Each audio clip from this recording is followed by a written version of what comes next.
Welcome to this explainer. Today, we're diving into the magic of the Portuguese diminutive. It's wild how one tiny, seemingly simple suffix can completely transform an entire language.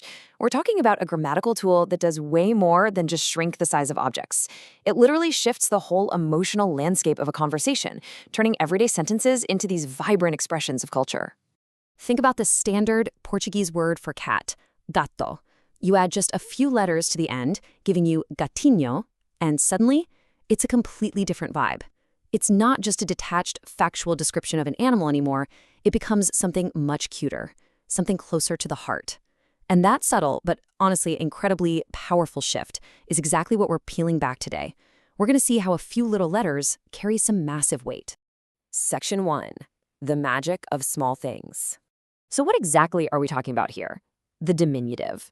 At its core, the diminutive is just a word form that alters an original word to indicate a small physical size. But as our source material reveals, and as we're about to explore together, that basic definition is really just the tip of the iceberg. The diminutive is actually the central engine for expressing warmth, for showing delicacy, and surprise, surprise, for delivering some pretty biting irony. It's essentially a linguistic chameleon. Section 2. Adding the suffixes. The mechanics behind this are beautifully simple. To create the diminutive, you just take specific suffixes and snap them onto the end of a word. The main ones you're going to run into are inho, inha, zinho, or zinha. And what's so elegant about this grammatical system is how these suffixes adapt, kind of like perfectly cut puzzle pieces, to match the original word's gender and its ending. So if a word is feminine, it gracefully takes a feminine suffix. Masculine, it gets a masculine one. It's just perfectly balanced. Here's where we see that literal physical shrinkage in action. The word gato becomes gatinho for a little cat. A mesa, a table, transforms into a mesinha, meaning a small table. Chá or tea becomes a chazinho. And doce, meaning candy, turns into docinho, a little candy. Now, on this foundational level, it's purely about scale, right? The object is simply smaller. The table takes up less space in the room. The candy is just a bite. But, well, language is rarely just about literal meanings, is it? Section 3. Beyond size, affection, and warmth. Now here is where it gets really fascinating. We move completely beyond mere physical size. Take the word filho, which means son. If we apply the rule, we get filhinho. But when a Brazilian parent looks at their child and says filhinho, they absolutely aren't talking about a physically small son. I mean, they could be looking up at a towering 6-foot-tall adult. Instead, they're wrapping the word in this deep, profound affection. It translates much closer to dear son. The size is completely irrelevant. The love is what's being measured here. We see this emotional warmth captured perfectly in everyday invitations, too. Imagine the welcoming tone when someone asks, "Vamos tomar um cafezinho?" Literally, shall we have a little coffee? But asking for a cafezinho isn't about the physical size of the cup being offered. You aren't getting a microscopic drop of coffee in a thimble. It's an affectionate, warm, and highly inviting gesture of hospitality. The diminutive suffix breaks down social barriers and makes the invitation feel intimate and friendly. Section 4. The twist. Irony and politeness. So you might look at everything we've covered so far and think, okay, these suffixes only make things cute, cuddly, and wonderfully warm. But ask yourself, what happens when the context shifts? Does the diminutive always mean something sweet? Well, the short answer is absolutely not. Actually, it can do the exact opposite. Olha só o presentinho que ganhei, which translates to look at the little gift I got. Imagine delivering this with a sharp, sarcastic eye roll. Calling a gift a presentinho in that specific tone suddenly implies heavy, deliberate irony.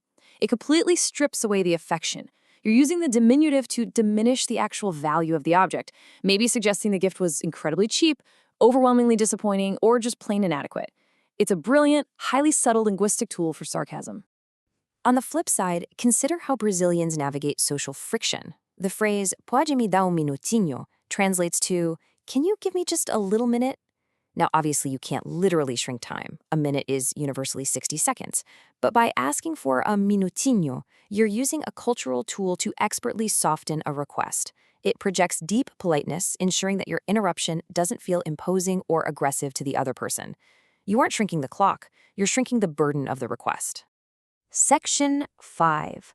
Reflecting Brazilian cultural nuance. So, to bring it all together, this single linguistic tool does massive heavy lifting across 5 completely distinct areas of communication. It indicates small physical size, it expresses deep emotional affection, it conveys delicate handling of a situation, it implies sharp, biting irony, and it softens everyday requests to maintain politeness. It is far, far more than just a strict grammar rule about scale. It's literally a multi-tool for human connection. Ultimately, the diminutive acts as a direct, crystal clear window into the warmth and the intricate social dynamics of the culture itself. It proves that learning a language isn't just about memorizing vocabulary flashcards or rigid verb tables, right? It's about learning how a culture truly feels, how it connects, and how its people interact with one another on a profound emotional level. Language really does breathe the culture's air. Section 6. Start your Portuguese journey. If exploring these cultural layers and decoding these linguistic secrets sparked your curiosity, well, you don't have to stop here. The beautiful thing about language is that the door is always open. According to our source material, you can start learning Portuguese and diving deeper into these exact nuances by sending a message and scheduling a free trial class today. It's a great first step into a vibrant new world. I'll leave you with this provocative thought to ponder today. If one tiny, seemingly simple suffix at the end of a word holds this much immense social power, this much raw emotion, and this much history, imagine what else is hiding inside a new language, waiting for you to discover it. How will mastering these little things change the very way you connect with the world around you?